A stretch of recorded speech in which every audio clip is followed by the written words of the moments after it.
আপনারা অনেকক্ষণ ধরে বসে আছেন এখানে কষ্ট করে গাদাগাদি হয়ে।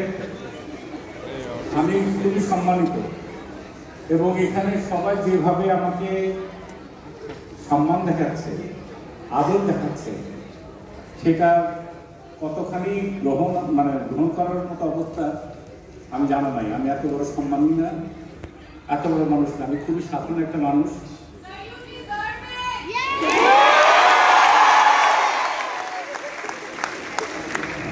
সেটা হচ্ছে যে আপনারা প্রত্যেকটা মানুষ সুস্থ থাকেন, ভালো থাকেন, অনেক নাম করেন, কোনো যেন কষ্ট আপনাদেরকে স্পর্শ না করে। আপনারা যেন হাঁসের মতো হন, সারাদিন পানির মতো থাকবেন, তাহলে সারাদিনের কোনো পানি গায়ে লাগবে না।